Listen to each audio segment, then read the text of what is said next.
today I bring you this. This is the WLToys A959 and it's been recommended to us by Daniel Elson. Cheers mate for doing that. Right, okay, this is a highly customizable car. The motor is able to go at 50 kilometers an hour, or if you prefer 31 miles per hour. Mostly every single part of this can be changed, from the shocks down to the tyres, the wishbones, even the base plate can be altered for an aluminium one.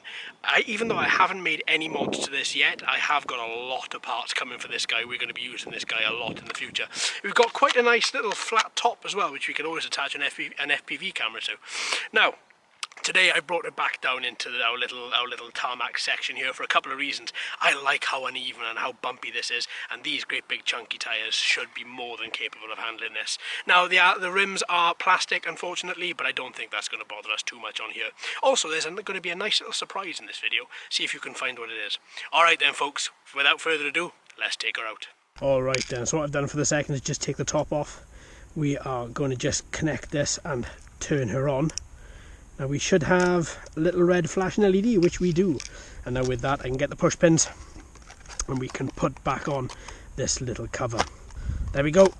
Right, lovely. So with that, let's turn on this transmitter. Wheels have automatically centered. Let's turn up the antenna. Oh, we've got some power. So what I'm going to do to start off with, we're going to just run this round a little bit just to bed this motor in a little bit, and then we're going to open her up a bit and see exactly what this guy is capable of. In 3, 2, 1. Wow, oh yes, look at this thing go. So first thing I notice, this throttle is extremely sensitive and she really just wants to go. I've got to really keep my finger on that throttle in quite a loose fashion, because otherwise she just wants to rip it up. Oh, I love these bigger cars. You can really see the independent suspension working. On the smaller cars you can't see it as much, but these bigger cars you can really see it working, and it's working well. You can hear that rubber trying to grip on this tarmac. We have had a lot of rain, but that I don't think is going to be a problem for this particular car, because it is just revving up the place. Look at it go. And this isn't even flat out. This is nowhere near flat out. This is just a little drive around. Oh, and she is loving it. Now, as it is four-wheel drive, you are going to see, you really do feel those four wheels gripping. And when those four wheels slide, my God, all those wheels slide. She is just so quick. She just wants to go, just wants to rev, and she's just fly.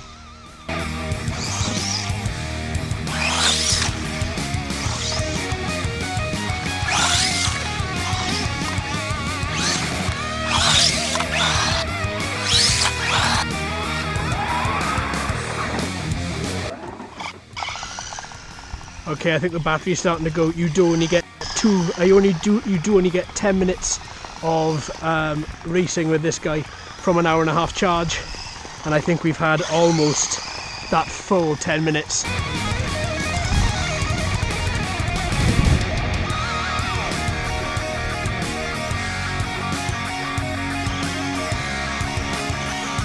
Thoughts on this guy? Wow, this guy is very good. Now, what I find is it's best if you're new to very fast RC cars, then I particularly think that when you start off, you just pull that throttle back a little bit and just get a feel for the car, because as soon as you let that thing go, my God, the car just flies. 360s over dirt, over grass, it doesn't seem to stop. These tyres keep on gripping. Now, as you can see, this thing is now filthy. Look at the state of this. This is a lot. This is going to be a lot to clean up. This is. Make sure all the points and everything are nice and dry. Now, overall transmission range, not a problem. Turning left and right, not a problem. Didn't have any issues from the turning mechanism. The independent suspension really working really hard, really working really good. As you can see, every single time a bump went over, you could really see the car rocking side to side. You know, you can tighten the suspension racks up. I have ordered new suspension, so we'll look at that a little bit later. Overall though, the body of the car doesn't give it a lot of protection on the sides. but to be honest, it does give it that really nice sort of Dakar racing look to it, which I really appreciate that. Overall, I'm so taken with this guy. The transmitter worked really well, as we've seen with other WLToys. Those transmitters are always good. This car again, if there was one thing I would change though, and I think that can be sorted just with a bigger battery, just having 10 minutes of time isn't long enough with this guy. That is just one very slight thing, but all in all, this is just such a great car. So there we are, folks. Thanks ever so much for watching and listening. I've been JD, you've been fantastic as always. If you haven't already, please like and subscribe. Hello and welcome to all the new subscribers. I hope you're enjoying the channel. So until next time, my friends, happy racing.